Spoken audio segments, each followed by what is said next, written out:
आज साबिक वजीर आजम आंजहानी राजीव गांधी की 75वीं जयंती है। राजीव गांधी की पैदाइश 20 अगस्त 1944 को हुई थी। मुल्क इन्हें खराज अक़ीदत पेश कर रहा है। राजीव गांधी की जिंदगी पर पेश है मुख्तसर रिपोर्ट।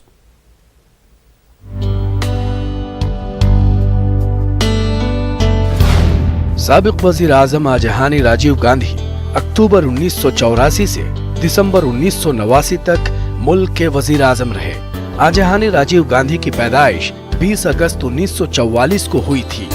राजीव गांधी मुल्क के सबसे कम उम्र वजीर आजम बने। 40 साल की उम्र में उन्होंने मुल्क की बागडोर संभाल ली थी। वहीं मुल्क की तारीख में अब तक इतनी ज्यादा सीटों के साथ कभी सरकार नहीं बनी जितनी सीटें राजीव गांधी के दौर में आई थी। राजीव गांधी की क़यादत में 400 से ज्यादा सीटों के साथ कांग्रेस हुकूमत में आई। राजीव गांधी को उड़ना पसंद था। वो एक फ्लाइंग क्लब के मेंबर थे। उन्होंने सिविल एविएशन की ट्रेनिंग ली थी।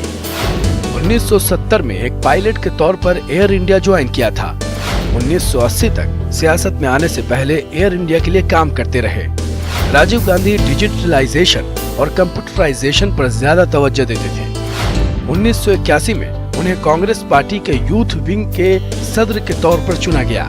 राजीव गांधी को अपने इर्द गिर्द सिक्योरिटी एहलकारों का रहना पसंद नहीं था। वो अपनी जीप खुद चलाया करते थे। राजीव गांधी विशाखापट्टनम से इंतखाबी मुहिम को पूरा करने के बाद श्री पेरम्बदूर में रुके, जो कि मद्रास से 22 किलोमीटर दूर है। यहाँ पर वो अपनी कार से उतरकर पैदल ही चल पड़े, जहाँ से उन्हें खिताब करना था। इसी इवेंट के दौरान राजीव गांधी का कत्ल हुआ। Bureau report, news 18 Urdu.